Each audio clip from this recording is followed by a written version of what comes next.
period. And they've been conducting some polls, doing some research, speaking to the good people of Ghana. And they've put out a new raft of polls on different subjects as far as Ghana is concerned. Let's connect now with Mussa Dankwah. He's the Executive Director of Global InfoAnalytics, also Head of Research, and he is a pollster. Mr. Dankwah, hello, good morning. Good morning to you. How are you doing? I'm doing very well, thank you. Thank you so much for joining us on the program. And we wanted to get some further and better particulars on your latest polls. And you've been doing this for quite some time now. And so we look forward to what information it is that you always bring to us. So do tell us what your most recent poll research was conducted on. Thank you very much for having me. This is the regular tracking poll starting 2025 that we're going to be carrying out going into 2028. These polls will be probably published as we did in April, July, October, and January in that cycle.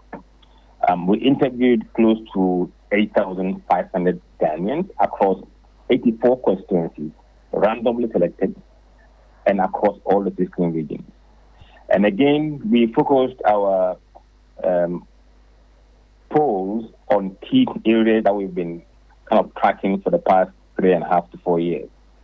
The direction of the country, the approval of the president's performance, the approval or the performance of the government as a whole, perception of corruption, people's standard of living, and whether they are optimistic things will improve going forward.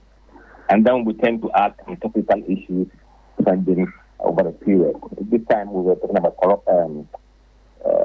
Galamsey, Dumso, free education, and also affairs the performance of the IGC and the EC commissioner during the election. And then we topped it up with who people may prefer to lead the MPP and NDC going into 2028.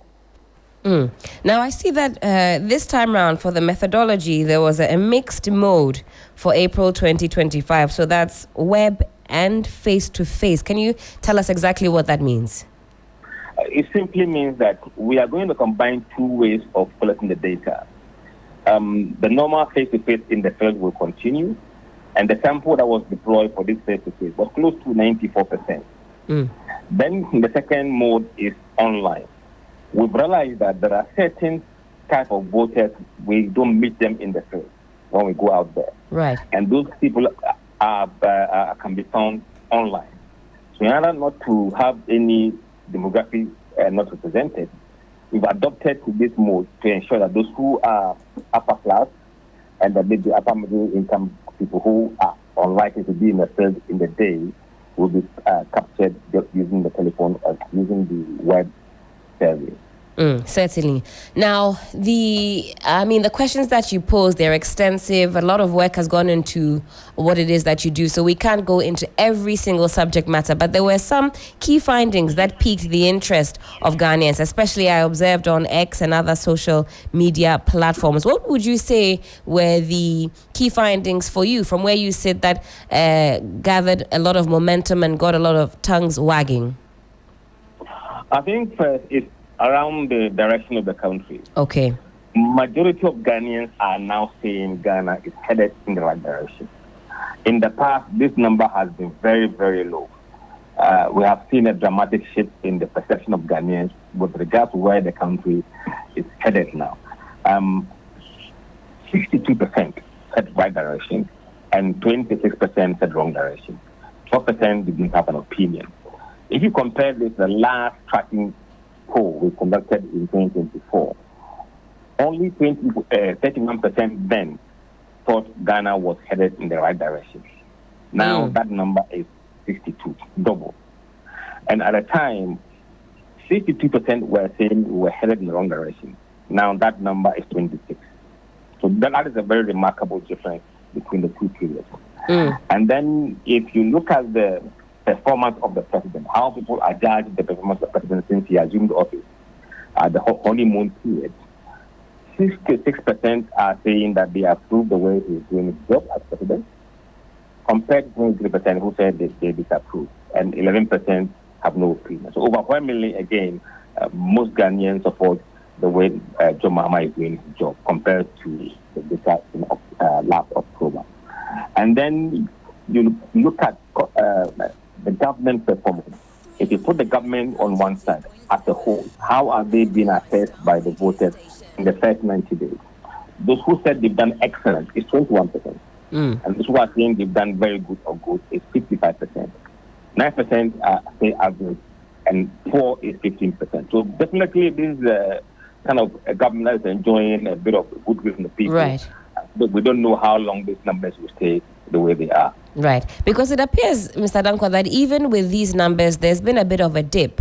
Earlier on in the year, the number or the percentage of Ghanaians who thought the country was going in the right direction, it appears that number has reduced a little bit. Am I correct? No, if you watch, we didn't compare this data to the earlier publication because those were used different methodology. Okay. So we couldn't compare apples and bananas. Okay. But if you look at the October poll and this very poll, the only difference is about 6% online poll, and that will not make material changes to the numbers. Okay. Thanks for that clarification on that particular point. Now, I also see here through your findings that the NDC is dominating amongst voters with jobs. Among students, the NPP appears to be losing support faster than amongst other demographics. Now, you say, however, in a shocking turn of events, NDC is now losing grounds among voters without jobs. Can you expand on that for us? Yes. In the past, before the elections, the number of people who don't have jobs that support NDC was much higher. At the moment, it appears to be even with MPP. And I don't know what is driving that. It's something that the party must really find out. Because usually, people who don't have jobs tend to support the government that had just come in. Right. And before the election, they were quite heavy behind Mahama. Suddenly, NDC kind of affiliation, who don't have jobs, seem to have probably declined. Well, I don't know whether they've gotten jobs, which is not the case. I don't think they have. Okay. The wider population. It could be some sentiments that they are expressing to us indirectly. So there needs to be further investigation into that. And you, this is on your X page, you say maybe a lack of push for the 24-hour economy agenda could be a reason why the youth or those that are unemployed might be straying away from the NDC. I use the word could for a reason. I don't know. I don't have the real evidence, but it could be something that they have to look at. Interesting. Also, the NDC, you say, now dominates, well, this according to your poll, amongst voters with all levels of education qualification. The poll continues to show that the NPP continues to lose ground amongst voters with tertiary level qualification, a development which emerged during the last 6 months of the 2024 campaign and continues after the election. And that's quite significant. Would you say that this was due to the promise of the NDC to provide that tertiary support, or is there something else at play here? You know, these were close-ended questions, and I tried not to speculate about the reason for changes, but I think you could speculate on that basis. But remember, these are people with at least tertiary. So they have finished tertiary. They're not going to enjoy the benefit of that free tertiary policy. Okay. So that's the difference. So these people who have already gotten qualifications from university level are tilting towards NDC than they've ever been. I see. But if you look at those with senior high, who could be, some of which could be going to secondary university, that one to NDC has upper hand of 5%. And among those with junior high, the gap is much bigger. We also saw, according to the polls, that if there is a rematch of the 2024 general elections, the NPP is likely to win only 2 regions, and that is the Ashanti and the Northeast regions. Were there any surprises there for yourself and the team? No, there was no surprise because if you look at the last election results, you could see that they nearly lost 18 regions. It was close, very close. Now, in the rematch, we see NDC leading in the Eastern region, which means that they could add Eastern region to their tally if elections were held today, leaving MPP with only Ashanti region and Northeast. I see. And also, as far as presidential candidates is concerned, if there was a rematch, the poll suggests that President John Dramani Mahama would lead with 59%, Dr. Appiah-Ampofo with 35%, and others 6%. With those figures as well, any surprises there? Not really, because what you see is that the continuous goodwill that Mahama is enjoying has added 2 more points to his numbers. And then Appiah-Ampofo has dropped to 36%. But what you would see is that with regards to the 35%, with regards to the other candidates, they appear to have gone back to the same level as before the election polls, which means that if let's say that we held today, they will not break heavy towards Mahama as they did, because the fear that they harbored in them in the last election is no longer present. So they will go and vote the way they intend to vote. So you see Dankwah going up, Alan going up, and others going up. And they have done so at the expense of Appiah-Ampofo, not Mahama. And that is what might be worrying for MPP. Very interesting there. Now, this one had to do with a new generation of leaders, and I wanted to understand the distinction. I'm on the Global InfoAnalytics X page. So the distinction between the new generation of leaders only, and then also the NDC top 5 candidates preferred by voters. Let's talk about the new generation of leaders only. What is it that you were looking to ascertain? Is it who the NDC base would be looking to put forth as their leaders come 2028? What exactly is going on with that? We see Honorable Haruna Idrisu leading the pack there with some 37%. Break that down for us, please. Yes. First and foremost, we were there with MPP list, but you couldn't just go there with MPP list. You'll be seen to be biased. So we have to add in another layer, which is the NDC aspect. Right. Now, what we did was that we looked at the entire potential list that could run within the NDC and see where the general voters would like to gravitate towards currently. So we had a bad view of what people are saying across the country. Right. But then if you look at the voting demography or the demography of the country today, about 70% or more of people who are voting today are below 44 years of age. And if these people are to be influenced by their own peers or by their own age, how would they vote? So if you should put aside the younger generation of NDC, where would general voters be taking towards? Okay. So we see that among every competitor that we had, the top 5 were Professor Naana, is old generation. Nearly new generation. Right. Agyemang, new generation. Dankwah, new generation. Kesia, old generation. Old generation. And our as new generation. Yes. Now, if you take the old generation out, how does the rate look like? Okay. Then you have Idrisu on top of the group with 7%, and then Agyemang on 25%, Dankwah on 21%, and the natural Agyemang rolling 12%, and Omani Boama 4.7%. So these are the top new generation NDC potential candidates whom the public may consider. And then when we look at the NPP side, so you say the new poll also shows voters' preference for NPP leadership looking to 2028, and you have Dr. Mahmoud Bawumia leading the pack, 48.1%, and then Kennedy Agyemang following closely behind, 25%. Well, not that close behind, but in second position. Are you surprised by that? I think many would have assumed that Kennedy Agyemang would have had a higher percentage or a higher share of that number, maybe even a 30% or more, maybe even a 40%. What do you make of these numbers? One, this is early days, and early days just give you a snapshot of what is happening. And events tend to influence the polling numbers at the time that the polls were being taken. And remember, I think with Kennedy, he may have suffered from bad publicity from the case involving Naana. That's right. That could have impacted his numbers. So going forward, we have to see how these numbers trend. If they stay like this, then that could be worrying for him. But in the next 3 polls, we'll see where the numbers actually really sit. For now, this is snapshot. Snapshots are always flawed in terms of overall trend.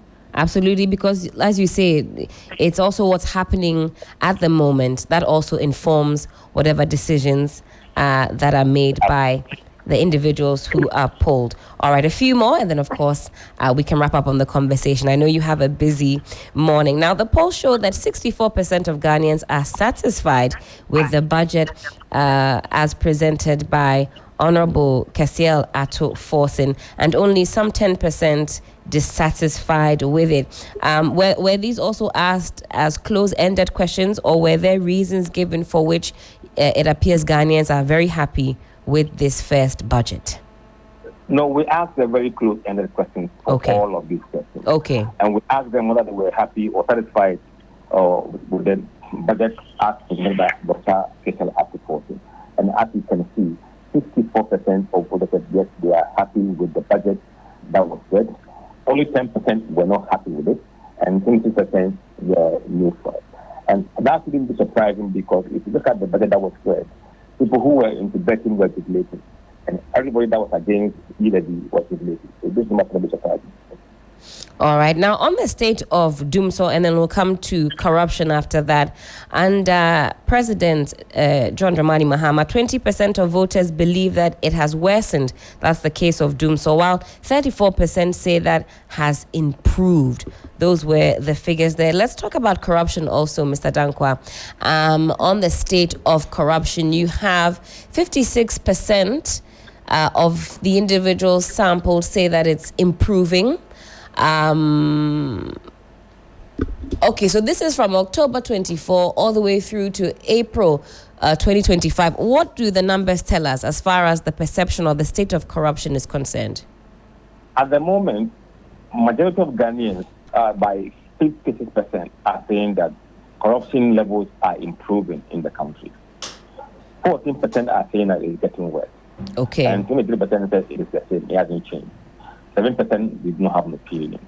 If you compare this to the last October figure, this is a remarkable turnaround. That's right. In corruption. And when we ask them whether they believe the government is now doing enough to fight corruption, the response was yes, 59%, no, 26%, and 15% didn't have an opinion. Again, compared to last data for October, this is a remarkable turnaround for perception of fighting corruption in Ghana today. And would you say that this has anything to do with, for example, maybe oral or the posturing of this new government when it comes to corruption? What do you infer from the responses that you got? I think I can only speculate, just like you are inferring. That it could be due to the actions of oral and the kind of revelation that is coming out, and also the steps that is being taken if you think of Attorney General and other investigative bodies. I think that might be influencing the perception that the government is now doing enough to fight corruption. Certainly. And when we look at the corruption perception score, the Ghana Police continue to dominate that, with the Immigration Service coming second, the judiciary in third position. You've got tax officials fourth, local government representatives, business execs in the top 5. Let's talk about Galamsey very quickly, and then we can park it here. Now, on the question of whether Galamsey has worsened under President John Mahama, the poll shows that only 10% believe that it has worsened, while 38% say it has improved. Now, you go on to say when the data is disaggregated, the polls show that in regions where mining is carried out, 25% say it has worsened, but 28% say it has improved, resulting in an improvement of some plus 3%, which is interesting because the Galamsey issues continue to dominate, with a lot of Ghanaians still very concerned about the issue. So does that number, would you say, reflects the level of concern still in Ghana about Galamsey? I think people are still concerned about Galamsey, and there's also an increased media hype about Galamsey as well. So it's getting the attention that it deserves.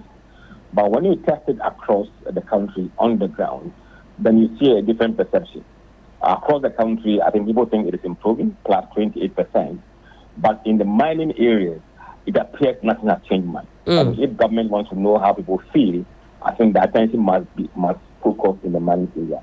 Their view is more objective than the views of people living in non-guaranteed areas. They have a better perspective because they're closer to the action, as Absolutely. it were. Now, Mr. Dankwah, when should we expect the next polls to be released? When will you be conducting the next set of national tracking polls? It will commence sometime at the end of June, and the report will be out in July. Okay, so we look out for that in July. And will you be asking the same questions, similar questions, added questions?